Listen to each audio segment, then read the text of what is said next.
Volví de viaje sin avisar. Quería sorprenderlos en Nochebuena.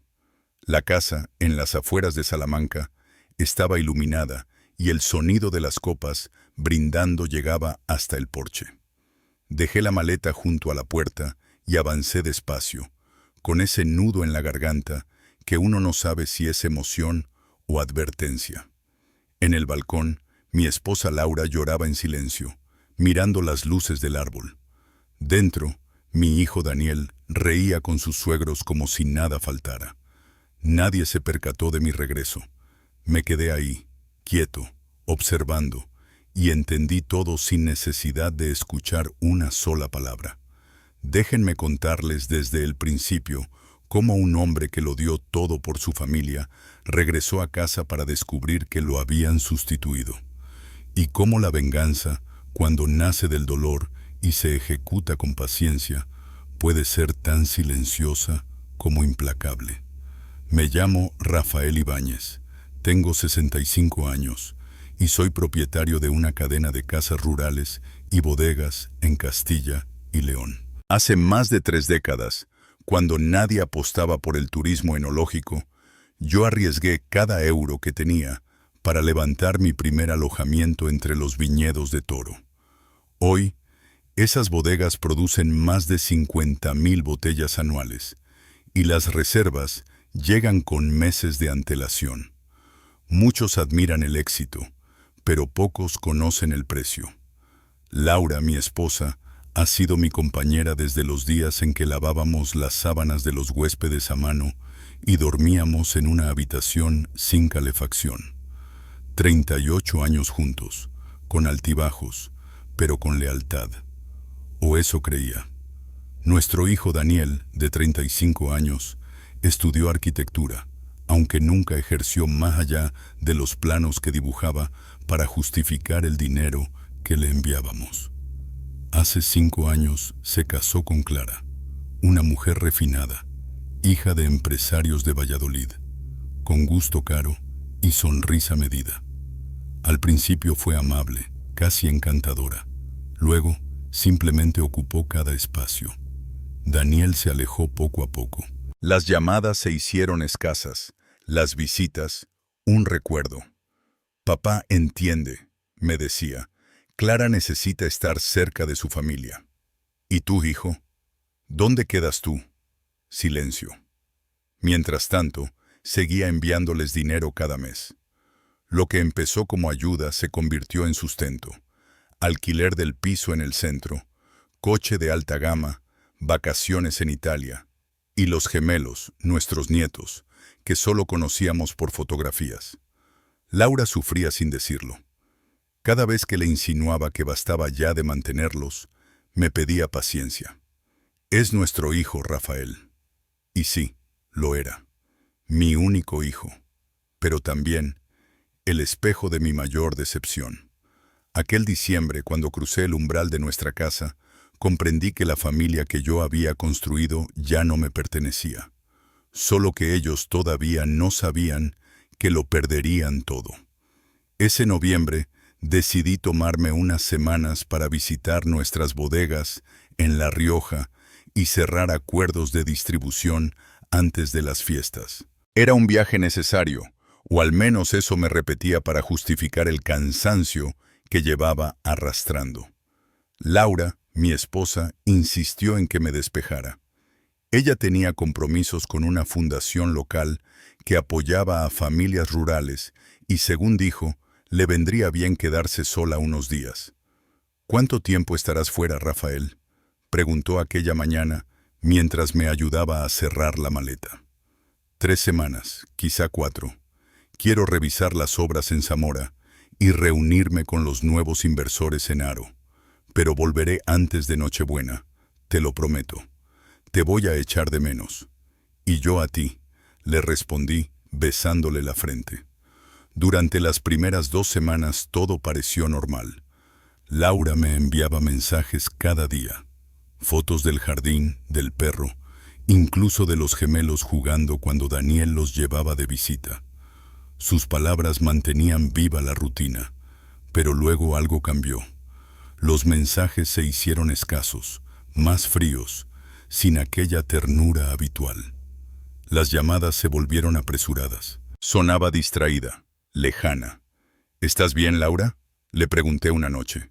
Sí, claro. ¿Por qué lo dices? Te noto diferente. Es tu imaginación, Rafael. Solo estoy cansada. Pero mi instinto me decía otra cosa. Y los años enseñan a escuchar al instinto más que a las palabras. Así que decidí regresar antes de lo previsto, sin avisar. Quería sorprenderla por Navidad, o quizás confirmar mis sospechas. El 23 de diciembre de 2023, a las 8 de la tarde, llegué a nuestra casa de campo en las afueras de Salamanca. Las luces de Navidad brillaban en el jardín y desde dentro llegaban risas, copas chocando y música suave. Pagué al taxista, tomé mi maleta y avancé con la llave en la mano, preparado para el abrazo de bienvenida. Pero al abrir la puerta me encontré con una escena que me dejó helado. En el salón estaban Daniel, Clara, sus suegros y varios invitados. Todos reían, brindaban, ocupaban cada rincón como si el lugar les perteneciera. Y allí, en el balcón, vi a Laura, sentada sola con una copa de vino, las lágrimas resbalando por su rostro, iluminado por las luces del árbol. Nadie la miraba. Me quedé oculto en la penumbra y escuché fragmentos que me revelaron la verdad. Finalmente tenemos la casa para nosotros, dijo Clara, sin Rafael dando órdenes. Andrea, baja la voz, susurró Daniel. Tu suegra podría oírte. ¿Y qué? Tu padre está en La Rioja, probablemente con otra. Reí sin fuerza. Estaban tramando quedarse con mi hogar. Aquella noche supe que la Navidad de 2023 marcaría el comienzo de mi venganza, silenciosa, pero definitiva. ¿Por qué esperar décadas, Daniel?, preguntó Clara con esa voz suave que usaba cuando quería convencer, no discutir. Tu padre tiene 65, con suerte vivirá otros 20 años. ¿Quieres esperar hasta los 50 para tener la vida que mereces? Daniel bajó la mirada. Antes de que respondiera, el padre de Clara, un hombre de 68 años, intervino con tono grave y autoritario. Tu esposa tiene razón, muchacho. Mira, esta finca vale al menos 500.000 euros, y vosotros seguís pagando un piso alquilado en el centro de Valladolid. Es absurdo. Convence a tu padre de transferir la propiedad bajo pretexto de planificación patrimonial o protección fiscal.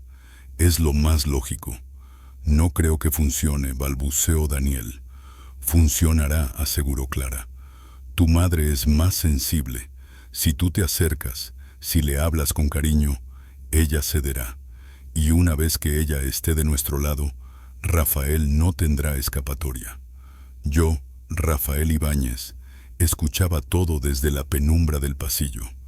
Mi respiración se volvió pesada, no por sorpresa, sino por esa ira fría que solo los años enseñan a controlar. Aquellos a quienes había ayudado, alimentado y perdonado tantas veces, estaban conspirando para arrebatarme la casa donde había vivido toda mi vida. Clara continuó, sin sospechar mi presencia. Pobrecilla, Laura está sola, vulnerable. Hay que hacerle ver que esta casa es demasiado grande para ella. Podría mudarse a algo más pequeño, más acogedor, cerca de los gemelos. Así, Daniel y yo podríamos ocuparnos del mantenimiento y quedarnos aquí. Su madre asintió, complacida. Además, añadió, sería una manera de tenerla cerca, que no se sienta abandonada. No pude escuchar más. Crucé el salón en silencio, abrí las puertas del balcón y la vi. Laura, con el rostro bañado en lágrimas, observando el reflejo del árbol en los cristales. En cuanto me vio, su expresión cambió del llanto al alivio. Rafael, susurró. Shh, no digas nada, ven conmigo. Le tendí la mano y ella la tomó sin una sola pregunta. Salimos por el jardín lateral y subimos al coche aparcado fuera. Solo entonces rompió el silencio. ¿Qué está pasando? Escuché todo, Laura. lo sé todo. No vamos a permitirlo. Durante el trayecto hacia uno de mis hoteles en Salamanca, me relató entre sollozos cómo Daniel llevaba semanas presionándola. Le decían que la casa era demasiado grande, que debía pensar en su edad, que era mejor mudarse. No quería preocuparme mientras yo viajaba. Nunca eres una molestia, le dije. Eres mi esposa, mi compañera, y nadie, ni siquiera nuestro hijo, te tratará así. Aquella noche, en la suite del hotel, planificamos lo que sería nuestra venganza serena. Ya no con rabia, sino con precisión. Porque aprendí que cuando el amor se mezcla con la traición, la justicia puede vestirse de silencio y elegancia. La Navidad en Salamanca prometía calma, pero pronto las conversaciones cambiaron de tono. Al principio, frases sutiles. Mamá, la casa es tan grande, no querrás sentirte sola. Después, propuestas más directas. Deberías considerar algo más manejable, un piso cerca de los nietos. Y finalmente, la exigencia clara. Transferir la propiedad a Daniel por cuestiones de planificación patrimonial y fiscal. Les respondí que no podía tomar una decisión así sin hablar contigo, que esperaba a que regresaras.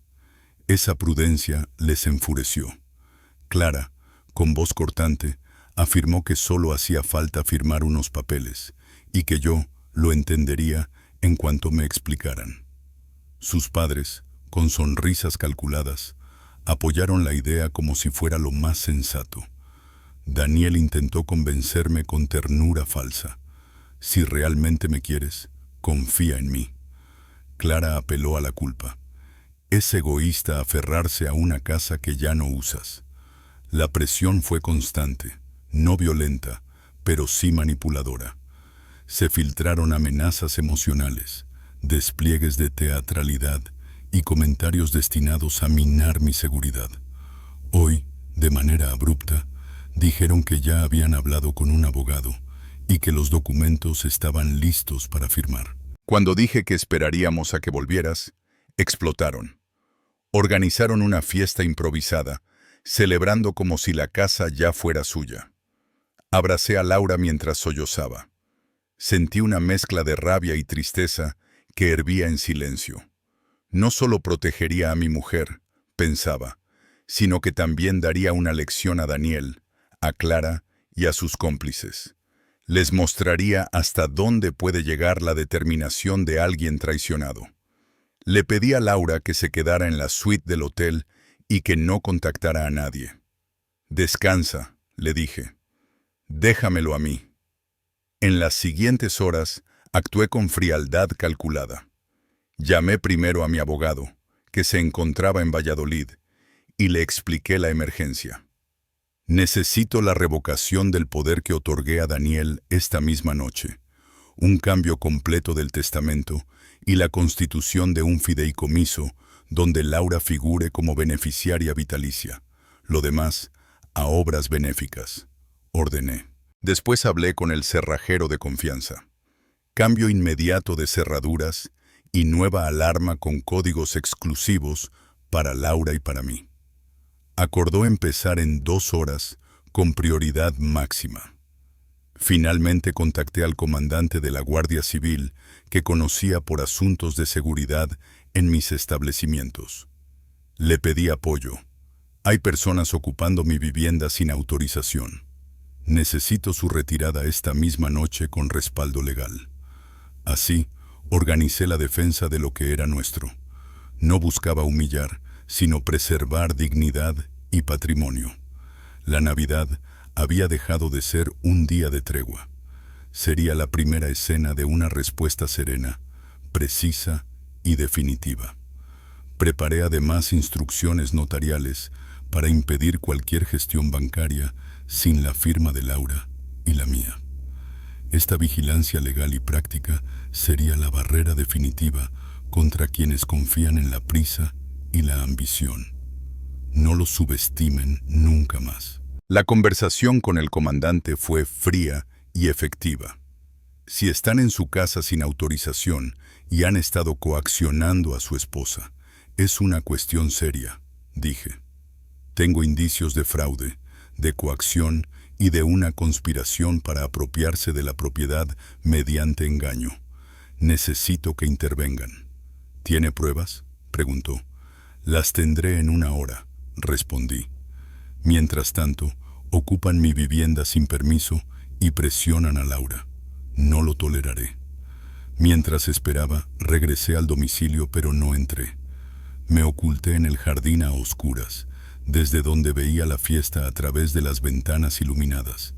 Risas, brindis y la escena de mi hogar convertida en su sala privada.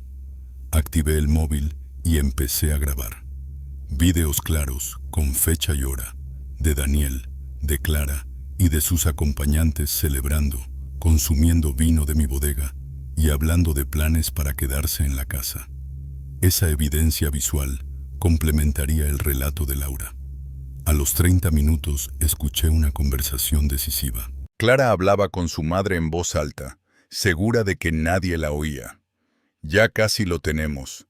Laura está rota. Mañana la presionamos un poco más y firmará.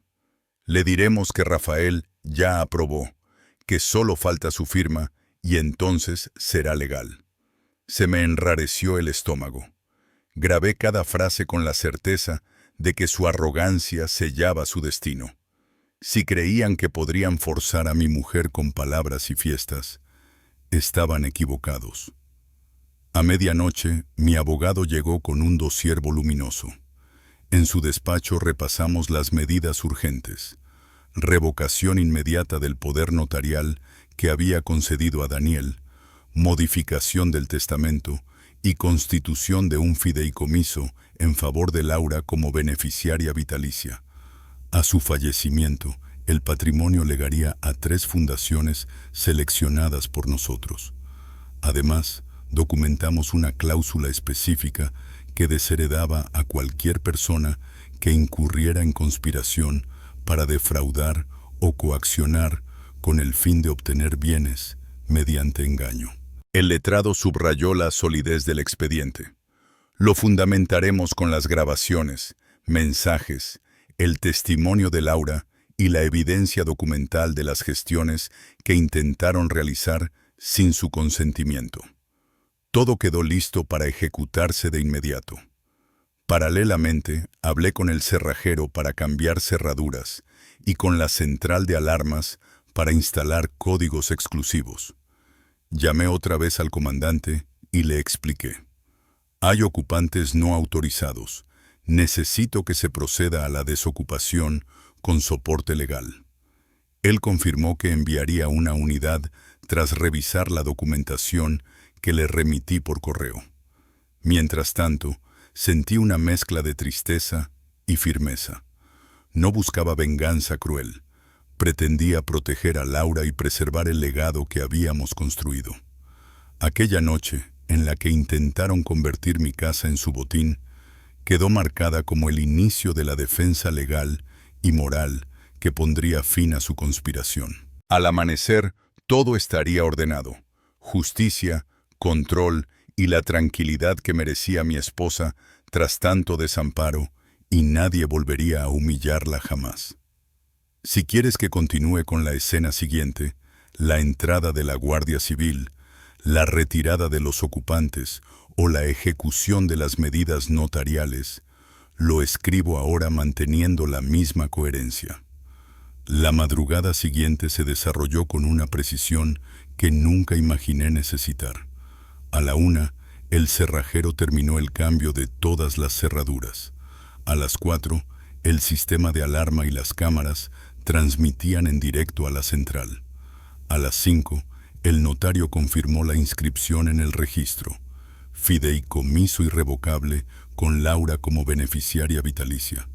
Exclusión expresa de Daniel por conducta dolosa. Con la documentación en regla y copias certificadas en la guantera del coche, me presenté en la puerta. Toqué la puerta con firmeza. Desde dentro se sucedieron murmullos y pasos apresurados. La cerradura nueva era mudo testigo de una decisión que ya nadie podría revertir.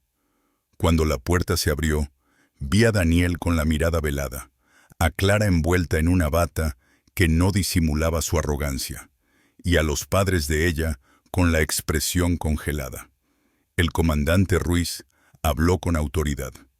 Señores, deben desalojar la vivienda. Traemos documentación legal que acredita la titularidad y las medidas cautelares. Papá, ¿qué está pasando?, balbuceó Daniel. No voy a permitir que conviertan mi casa en su botín, respondí, sereno pero firme. Laura ha sido coaccionada. Tenemos pruebas, y la ley está de nuestro lado. Clara intentó argumentar con violencia pasiva. Somos familia, no pueden tratarnos así. Le contesté con calma. Familia no conspira para engañar a quien la cuidó. La palabra resonó con ironía. El comandante pidió identificación y documentos a los ocupantes. Ante la falta de permisos y la evidencia aportada, ordenó la salida. Algunos negociaron, otros recogieron pertenencias a regañadientes. Vi a mi hijo empaquetar en silencio, sin mirarme. Ninguna escena fue agradable, pero la dignidad de Laura recuperó espacio. Antes de que se marcharan exigí un inventario notarial de objetos de valor y claves de acceso a cuentas que estuvieran en común. No quería sorpresas. Además, pedí que se colocara vigilancia temporal para evitar entradas no autorizadas. Los agentes aceptaron y programaron rondas diurnas durante un mes. Al amanecer, con la luz fría de diciembre sobre las tejas de Salamanca, entré con Laura en la casa cerrada y respiré un aire que debía permanecer así. No buscamos humillar, pretendíamos restaurar lo robado, confianza, respeto y patrimonio. Por la tarde, informé a amigos y aliados sobre los cambios testamentarios y el fideicomiso.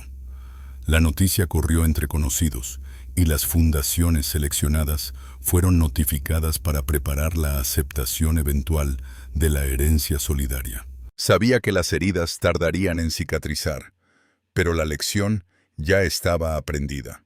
La traición tiene consecuencias. Aquella Navidad no fue alegre, pero sí necesaria. La casa volvía a ser nuestro refugio y Laura recuperaba su lugar. Por la noche, mientras la ciudad dormía, brindamos en silencio con una copa pequeña. No celebrábamos riqueza, sino reinvención. Prometimos protegernos mutuamente, fijar límites firmes y dedicar parte del legado a quienes realmente lo necesitaran.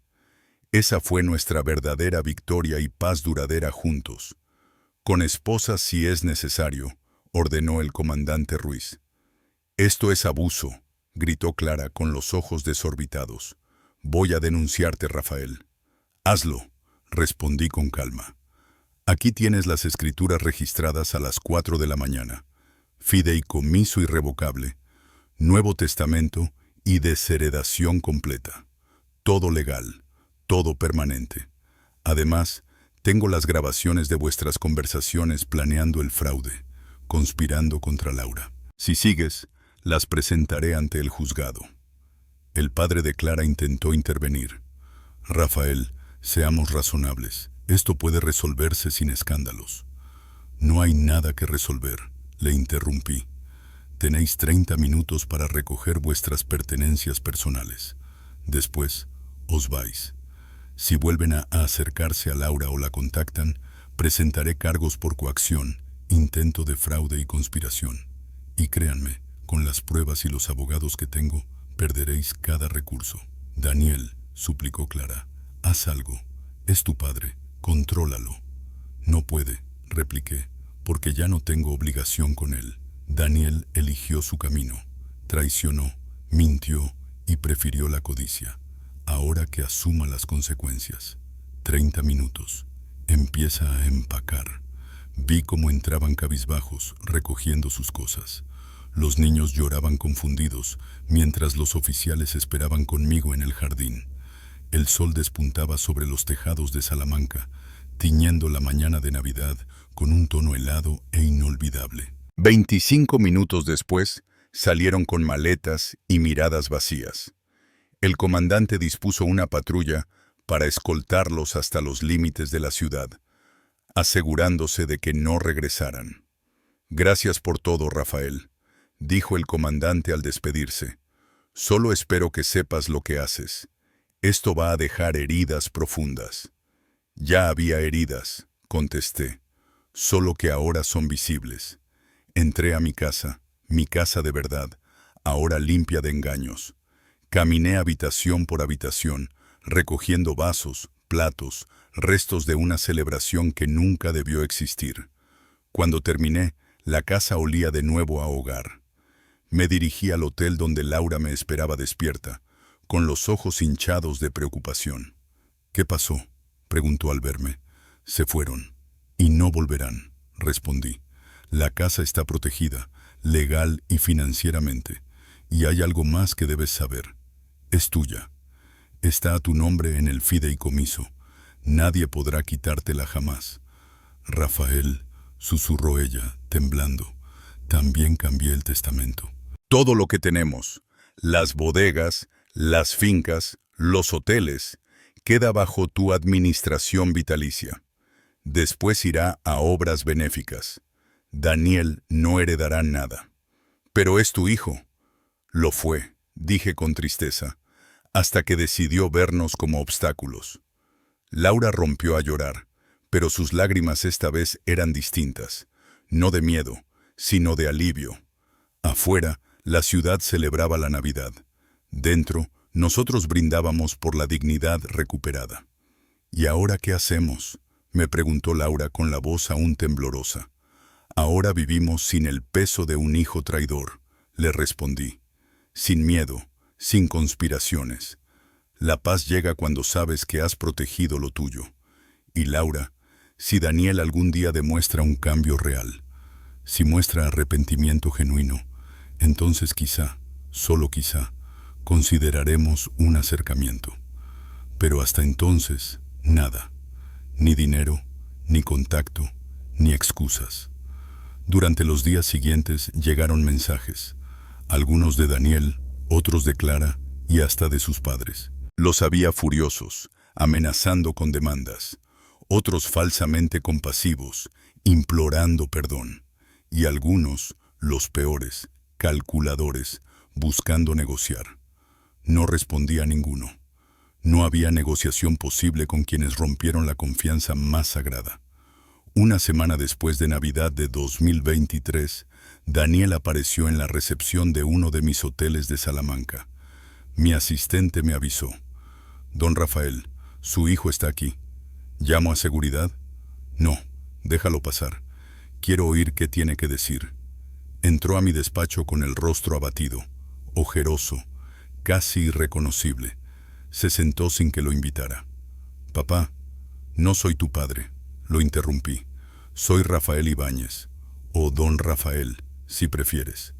La palabra padre implica una relación que tú rompiste el día que conspiraste contra tu madre». «Cometí un error», dijo bajando la mirada.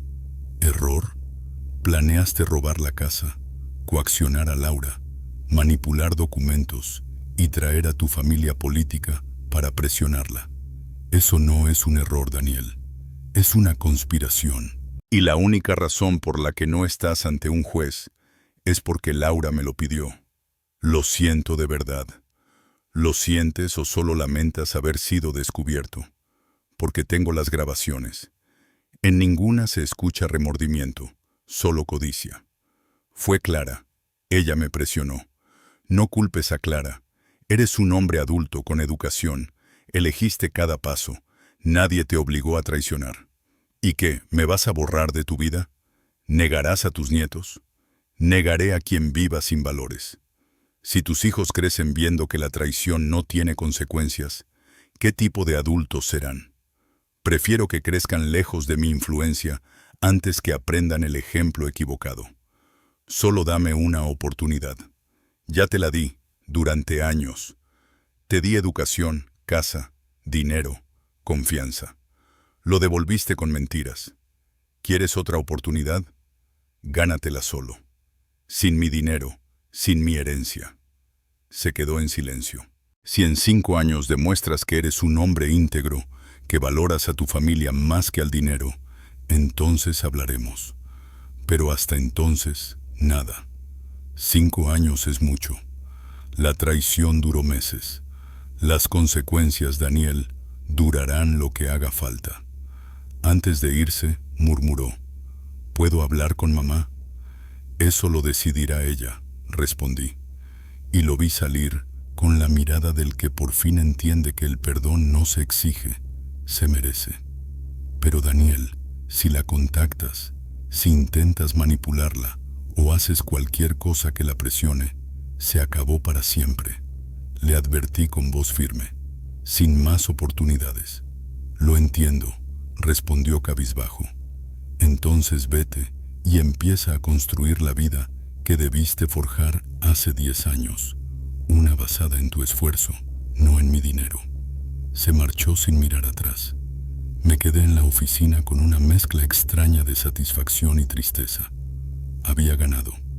Había protegido a Laura, asegurado nuestro patrimonio y puesto límites. Pero también había perdido. Perdido a un hijo al que amé, a unos nietos que apenas conocía, y la ilusión de una familia que nunca volvería a ser la misma. Esa pérdida, aunque necesaria, dolía.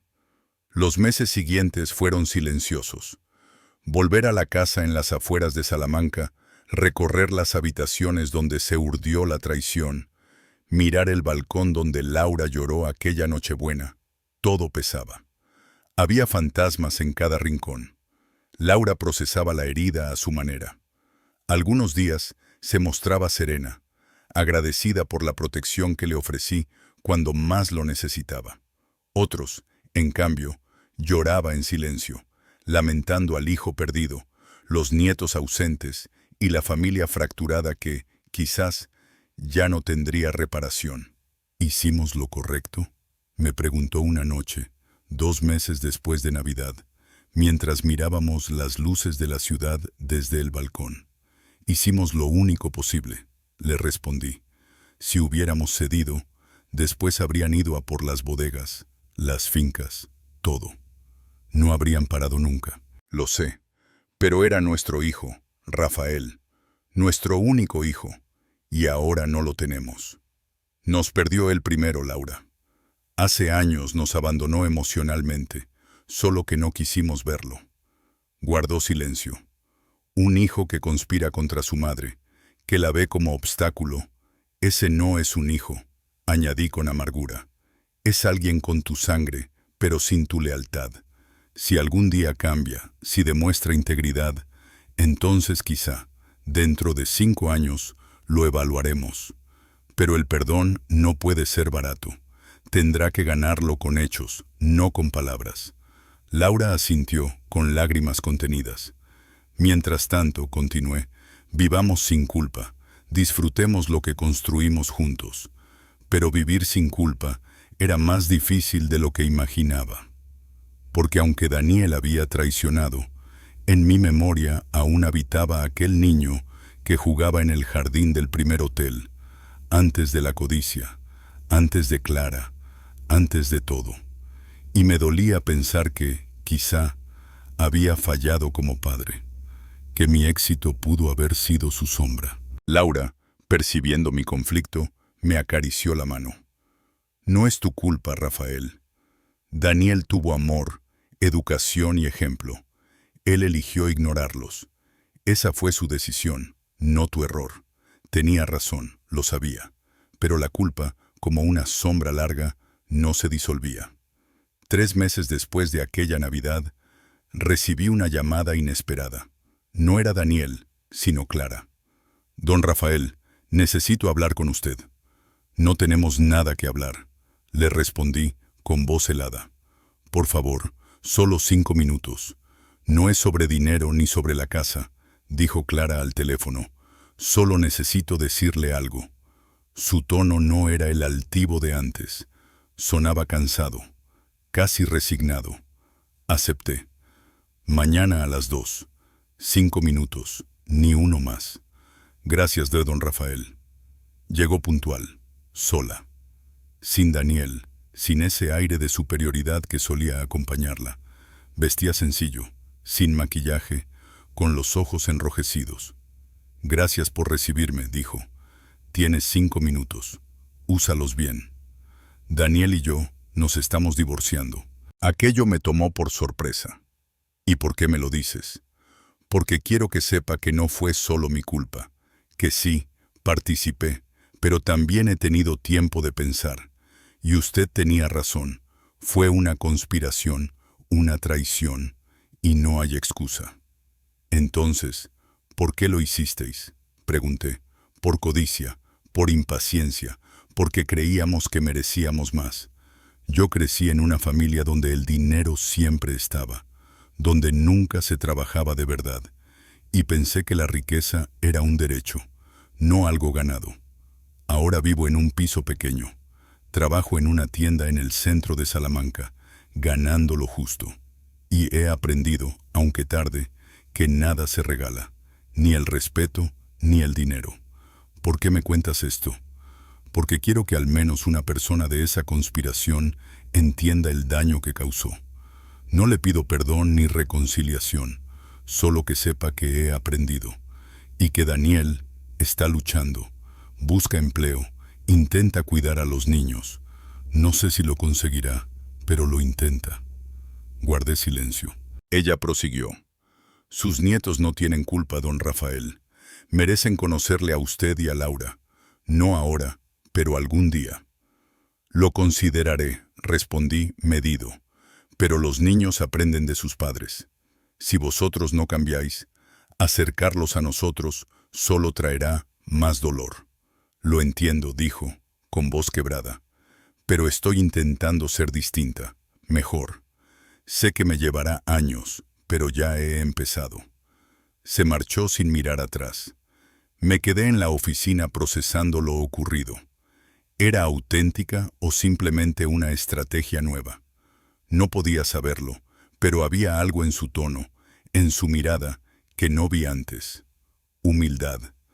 Esa noche conté todo a Laura.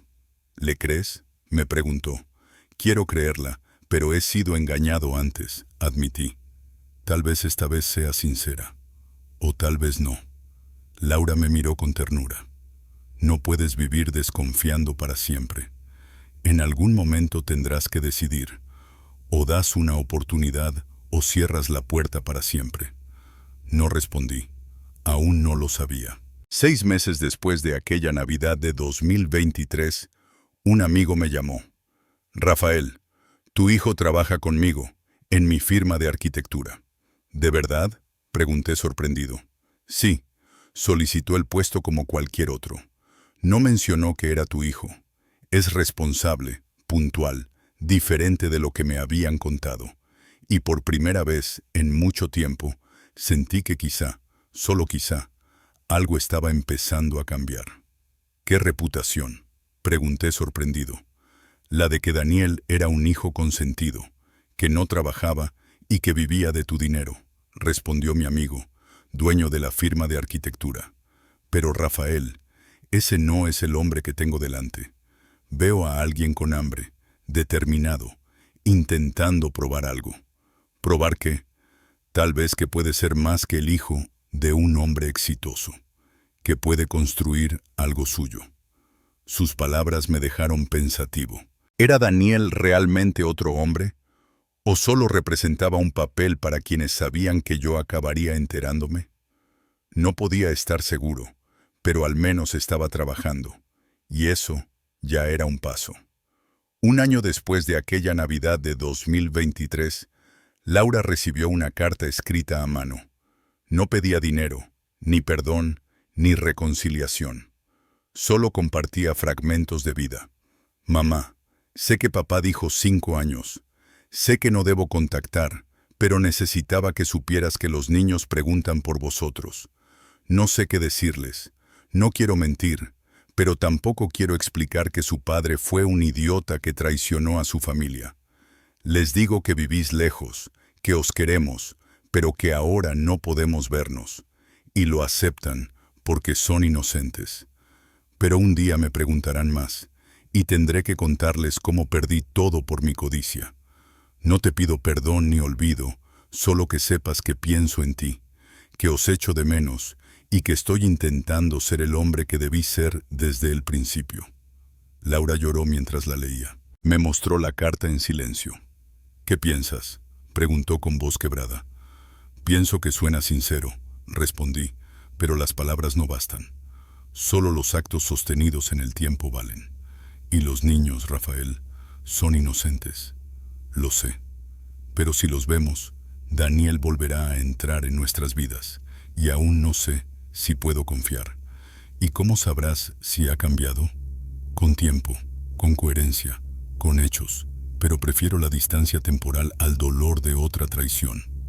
Laura asintió, comprendiendo, aunque le dolía.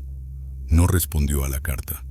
La madre que anhelaba reconciliación guardó silencio por la esposa que comprendía la necesidad de prudencia. 18 meses después, mi amigo me llamó de nuevo. Rafael, tenías que saberlo. Daniel acaba de cerrar un gran proyecto. El cliente quedó tan satisfecho que quiso contratarlo directamente, pero él rechazó la oferta. ¿La rechazó? Sí. Dijo que aún no estaba preparado para trabajar solo, que necesitaba aprender más, ganar experiencia. Ese tipo de humildad es raro. Colgué el teléfono y me quedé mirando por la ventana. Por primera vez en años, la duda se transformó en esperanza. ¿Y si esta vez el cambio era real? ¿Y si mi hijo, por fin, estaba aprendiendo lo que siempre intenté enseñarle? ¿Estás pensando en él?, preguntó Laura, interrumpiendo mi silencio. En si darle una oportunidad antes de los 5 años, admití. ¿Y lo harás? No lo sé. No puedo decidir basándome en comentarios ajenos. Necesito verlo con mis propios ojos. ¿Qué piensas hacer entonces?, insistió. Una prueba, respondí, sin que sepa que es una prueba. Algo que revele quién es de verdad, si ha cambiado o si sigue siendo el mismo de antes. 2 meses más tarde, exactamente 2 años después de la Navidad de 2023, puse en marcha el plan. A través de un amigo de confianza, contacté a Daniel, ofreciéndole un proyecto importante: el diseño de un hotel boutique en la costa de Valencia, con un presupuesto ambicioso y una comisión más que generosa para un arquitecto de su edad. Pero en los detalles del contrato había una trampa cuidadosamente oculta. El cliente, en realidad una empresa pantalla creada por mí, incluía una cláusula pequeña, casi invisible, que decía: el pago final está sujeto a la satisfacción del propietario, quien podrá modificar los términos a su discreción. Era una cláusula abusiva, la típica que cualquier profesional con experiencia rechazaría. Si Daniel la firmaba sin cuestionarla, significaría que aún actuaba movido por la desesperación y no por principios. Una semana después, llegó la respuesta. Mi intermediario me informó: Daniel ha revisado el contrato. Tiene preguntas sobre la cláusula de satisfacción. Dice que es ambigua y que no firmará sin modificarla, aunque pierda el proyecto. Sonreí. Esa era la respuesta correcta: prudente, firme y profesional. Dile al cliente que acepta la modificación, ordené, que el contrato seguirá, pero con términos justos. ¿Seguro?, preguntó mi amigo. ¿No era solo una prueba? Lo era, y la ha pasado. Durante los siguientes 3 meses, observé su progreso desde lejos. Cada reporte confirmaba su compromiso. El diseño era meticuloso, lleno de detalles, equilibrado entre modernidad y respeto por el entorno. Cuando presentó el proyecto final, me sorprendió. Era magnífico, con una sensibilidad que jamás le había visto. Decidí construir el hotel de verdad, no como parte de una prueba, sino porque el diseño lo merecía. Pero antes, debía hacer algo que había evitado durante 2 años: enfrentarme a él. Organicé una reunión en mi hotel más antiguo de Salamanca. El primero que construí junto a Laura hace más de 30 años. El lugar donde todo comenzó. Pedí a mi intermediario que lo citara. El propietario quiere discutir la implementación del diseño. Mañana, a las 2 de la tarde. Daniel aceptó sin sospechar que el propietario era su padre. Y eso era lo esencial. Su comportamiento hasta ese momento había sido genuino, sin saber que estaba siendo puesto a prueba. La mañana de la reunión me desperté antes del amanecer, con un nudo en el estómago que no sentía desde hacía años. Sabía que aquel día podía cambiarlo todo. 2 años de silencio, de distancia, de dudas. 2 años preguntándome si el hijo que crié seguía existiendo bajo las capas de orgullo y codicia que lo habían consumido. Laura notó mi inquietud. ¿Estás seguro de esto, Rafael? No, pero necesito hacerlo. ¿Y si te decepciona otra vez? Entonces cerraré la puerta para siempre, sin resentimiento, pero también sin esperanza. Y si ha cambiado, si lo que vimos fue una lección, quizá podamos empezar de nuevo, con cautela. Pasé la mañana revisando todos los informes que había acumulado. Su desempeño profesional, los testimonios de colegas, las decisiones éticas que había tomado. Todo apuntaba a una transformación real. Pero yo necesitaba confirmarlo en persona, mirarlo a los ojos, escuchar su voz. A las 2 en punto, Daniel llegó puntual. Mi asistente lo recibió sin revelar quién era el verdadero cliente y lo condujo a la sala de conferencias del Hotel de Salamanca, el primero que construí con Laura hace 3 décadas. Frente a mí, sobre la mesa, tenía una carpeta con sus diseños. Cuando la puerta se abrió, Daniel entró con paso seguro, vestido de manera profesional, con la serenidad de quien está orgulloso de su trabajo. Pero al verme, se detuvo en seco. El color desapareció de su rostro. Su portafolio casi se le cayó de las manos. Durante un largo instante, nos miramos en silencio, padre e hijo, separados por 2 años y una traición. «Papá», susurró, «siéntate, Daniel». Lo hizo, sin apartar la mirada, temeroso, confundido. «Supongo que te preguntas qué está pasando». «Sí, yo soy el cliente». «Todo esto fue una prueba», le dije. «Quería ver quién eras ahora». Vi en su expresión algo inesperado. No rabia, sino aceptación. «Y pasé la prueba», respondió con voz baja. «Rechazaste una cláusula abusiva, trabajaste con integridad y presentaste un diseño excepcional. Pero eso no basta. Quiero saber si realmente entiendes lo que hiciste. No solo conspirar, sino traicionar nuestra confianza, manipular a tu madre, intentar robarnos lo que no ganaste». «Lo entiendo, papá», respondió con voz quebrada. «Cada día lo recuerdo. Las lágrimas de mamá en aquel balcón, mi arrogancia, mi codicia. He pagado por todo eso. Las palabras son fáciles, Daniel. Por eso no las usé antes. No pedí perdón ni busqué favores. Solo trabajé y traté de ser distinto. Me divorcié de Clara porque ella nunca cambió. Seguía culpando a todos menos a sí misma. No podía criar a mis hijos en ese ambiente. ¿Y ahora?», pregunté. «Ahora vivo con humildad. Trabajo 6 días a la semana. No tengo lujos, pero tengo paz. Y eso, papá, vale más que todo lo que perdí. Gano lo suficiente para mantener a mis hijos», dijo Daniel con voz tranquila. «Pago un piso modesto en las afueras de Valencia. No hay lujos, no hay viajes, pero hay estabilidad. Vivimos dentro de nuestras posibilidades. Todo lo que tenemos viene de mi trabajo, no de lo que esperaba heredar». «¿Y los niños?», pregunté. Por primera vez en mucho tiempo vi lágrimas formarse en sus ojos. «Están bien, pero confusos. A veces me preguntan por vosotros, por los abuelos que ya no ven, por la casa grande donde solían jugar. No sé qué responderles, papá.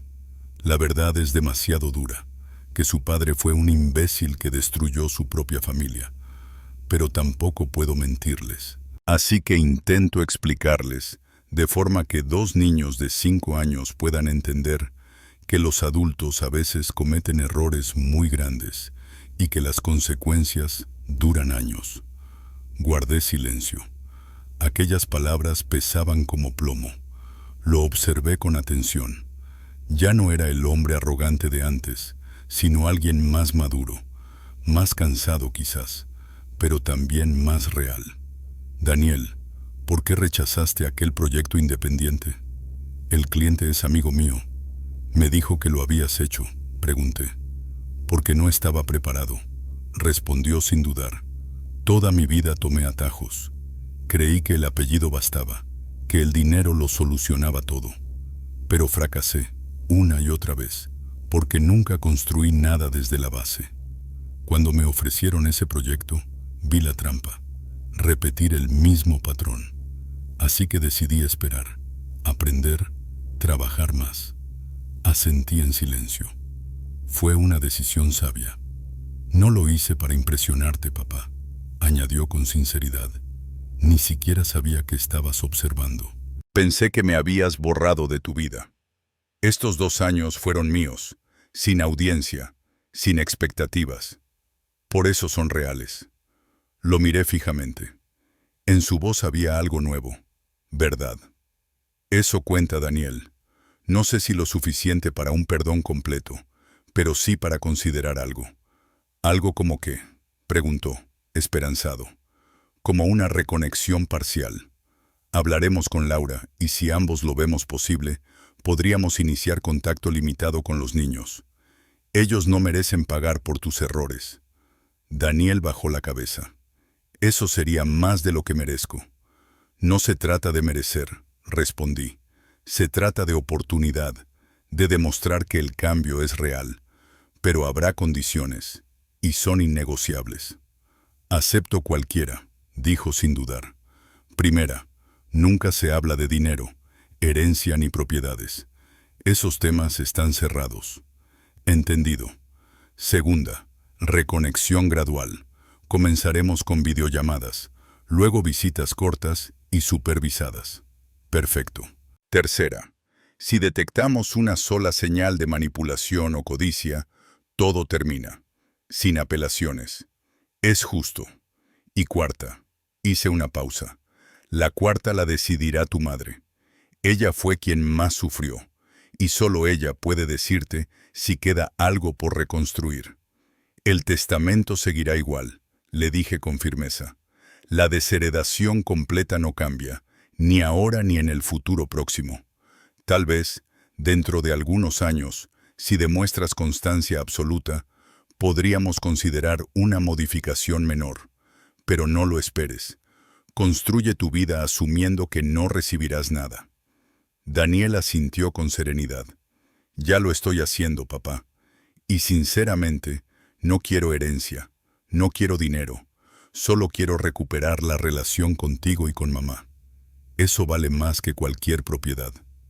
Veremos si eso es cierto, respondí, con el tiempo y con tus acciones.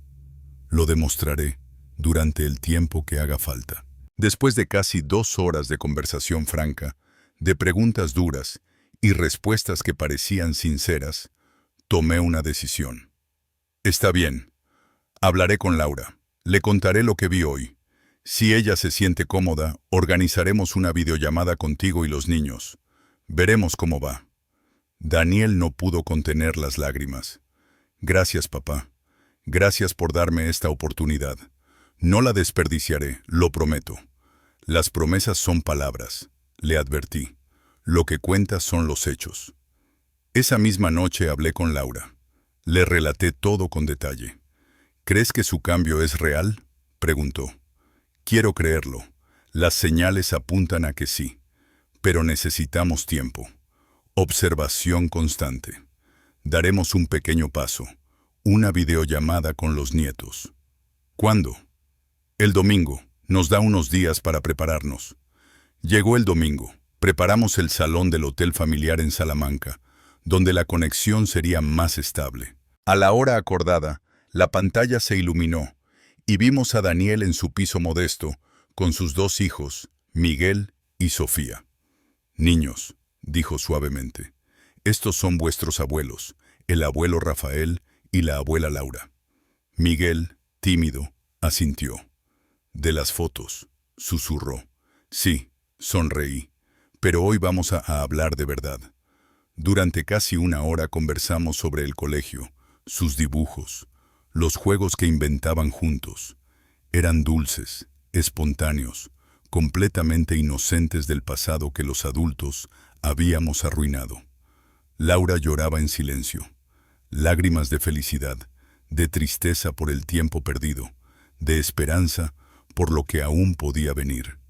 Yo sentí algo que creía extinguido, una chispa de familia, frágil, reparada con paciencia, pero viva. Cuando los niños se fueron a jugar, Daniel se quedó en pantalla. «Gracias por esto», dijo. «Sé que no fue fácil». «No lo fue», respondió Laura, «pero ha merecido la pena. Tus hijos son maravillosos y merecen tener abuelos». Durante los meses siguientes, las videollamadas se volvieron semanales. Lentamente, muy lentamente, empezamos a sanar.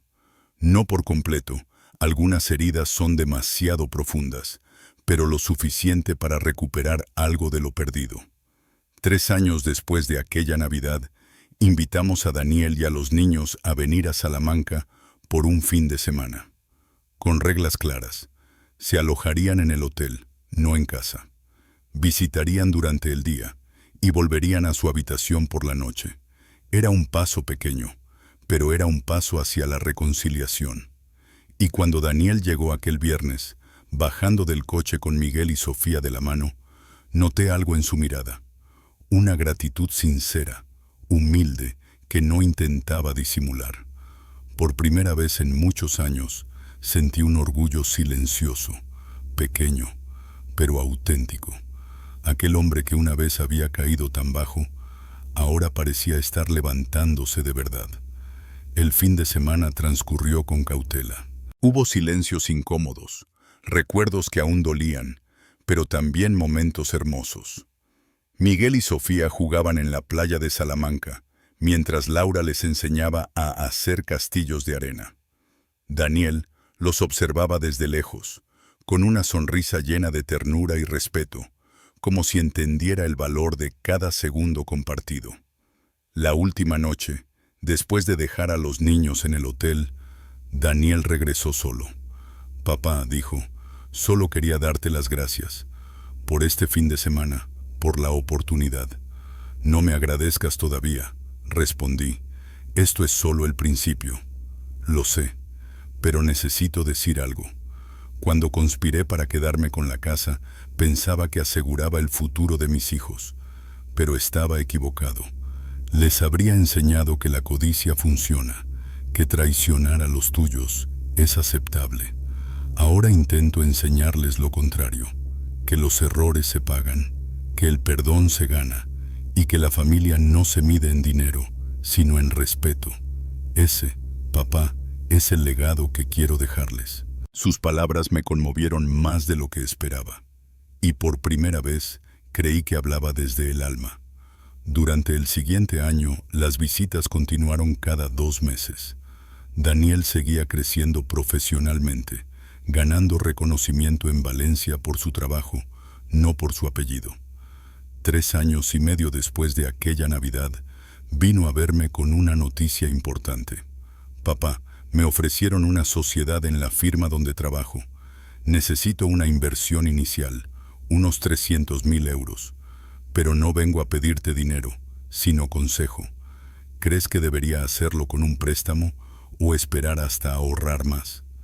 Era una prueba, distinta a las anteriores. No pedía rescate, pedía orientación. «¿Cuánto tienes ahorrado?», pregunté. 150.000, la mitad.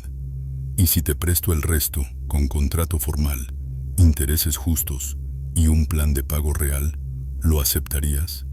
«Sí, si es un préstamo real, con consecuencias».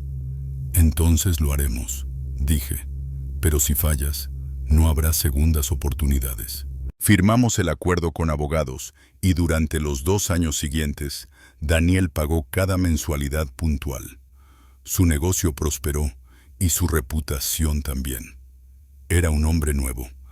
5 años después de aquella Navidad, Laura y yo celebramos nuestro aniversario número 40. Organizamos una cena pequeña, íntima, en el hotel donde todo empezó.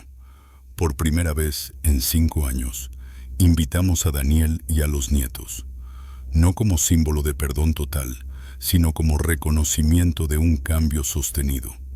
Y en medio de la cena, sin que nadie lo esperara, Daniel se levantó con la copa en la mano. «Quiero decir algo», anunció, «sobre mis padres». «Hace 5 años era otra persona», comenzó Daniel, con voz firme pero emocionada. «Era un hombre egoísta, manipulable, dispuesto a traicionar a quienes más me amaban. Quería quedarme con lo que no me pertenecía, y en lugar de enfrentar mi fracaso, culpaba a todos menos a mí. Pero mis padres no me abandonaron, tampoco me rescataron. Me dieron lo que necesitaba, consecuencias reales». Su voz tembló un momento. «Gracias, mamá. Gracias, papá. No por perdonarme enseguida, sino por obligarme a cambiar, por enseñarme que el amor verdadero no siempre protege, a veces también confronta. Me habéis salvado, porque me hicisteis convertirme en el hombre que debí ser desde el principio». La sala entera aplaudió. Laura lloraba sin intentar ocultarlo, y yo, Rafael, sentí algo difícil de describir. Una paz antigua, un cierre imperfecto, pero verdadero. Más tarde, ya en el balcón de nuestra casa en Salamanca, donde hacía 5 años Laura había llorado sola, nos sentamos juntos mirando el cielo claro de verano. «¿Valió la pena todo esto?», me preguntó. «El dolor, la distancia, la dureza». «Sí», respondí, «porque recuperamos algo. No lo que teníamos, sino algo más sólido, respeto mutuo. Daniel cambió, y sus hijos están creciendo con el ejemplo correcto, que los errores se enfrentan, no se justifican». «¿Y el testamento?», preguntó ella sonriendo con suavidad. «Seguirá igual, por ahora. Si Daniel continúa así, dentro de un par de años quizás aumente su parte al 15%. Pero nunca será todo. Quiero que nuestros nietos entiendan que la herencia no es un derecho, sino un privilegio que se gana». Con el paso del tiempo, Daniel siguió creciendo. Su empresa prosperó, su carácter maduró, y nuestra relación, aunque diferente, se volvió más valiosa. A mis 70 años, al actualizar el testamento final, decidí dejarle el 20%, no por obligación, sino por mérito. El resto continuó destinado a fundaciones y becas para jóvenes en dificultad. Cuando se lo comuniqué, Daniel no protestó. «Gracias, papá. Si no heredara nada, estaría bien. Porque lo que recuperé no tiene precio. Vuestra confianza, mi paz y el ejemplo que dejaré a mis hijos». Aquella noche, mientras cerraba el despacho, comprendí algo esencial. Una familia basada en dinero no sobrevive a las crisis. Una familia basada en valores, sí. Hace años regresé sin avisar, creyendo que traía una sorpresa de Navidad, y terminé descubriendo una traición. En aquel momento, elegí no callar. Elegí proteger lo que importaba. Y aunque esa decisión nos rompió durante años, también nos reconstruyó. El Daniel de entonces habría seguido hundiéndose. El Daniel de ahora, sin embargo, enseña a sus hijos que la integridad se paga con esfuerzo, pero se hereda con orgullo. Y eso, más que fortuna, es verdadero legado. Desde Salamanca a mis 70 años, con una familia reconstruida sobre el cimiento del respeto ganado, quiero dejarles un mensaje. Les deseo sabiduría para reconocer cuándo el amor exige firmeza, cuándo proteger a alguien implica mantener distancia y cuándo, para salvar a un ser querido, hay que dejar que toque fondo y decida por sí mismo escalar. Y también les deseo coraje. Coraje para aplicar consecuencias que duelen, para resistir la manipulación emocional, para priorizar los valores sobre la comodidad.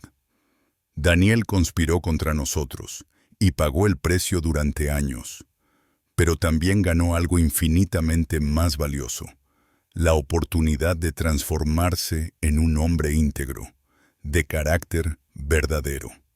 Hoy, tantos años después, nuestra relación no es perfecta, pero sí auténtica. Ya no está basada en culpa ni en obligación, sino en respeto mutuo, en gratitud. Y esa relación, limpia, honesta, frágil pero real, vale más que cualquier herencia o propiedad. Gracias por escuchar mi historia. Si algo en ella les tocó el corazón, si les dio fuerzas para defender sus propios límites, compártanla. Porque en algún lugar de este país, otro padre está descubriendo una traición, otra madre está llorando en silencio desde su balcón, y ambos necesitan saber que hay salida, larga, dolorosa, pero posible. La casa que defendía aquella Navidad ya no es símbolo de poder, sino de reconciliación. Hoy es un refugio para Laura, para mí y de vez en cuando para mi hijo y mis nietos, que aprendieron a visitarla con humildad, no con exigencias, con respeto, no con derecho, con gratitud, no con expectativas. Esa diferencia entre derecho y privilegio, entre obligación y amor verdadero, es lo que salvó a mi familia. Porque la protección auténtica a veces requiere distancia, y la familia real se construye sobre respeto ganado, no sobre herencia prometida.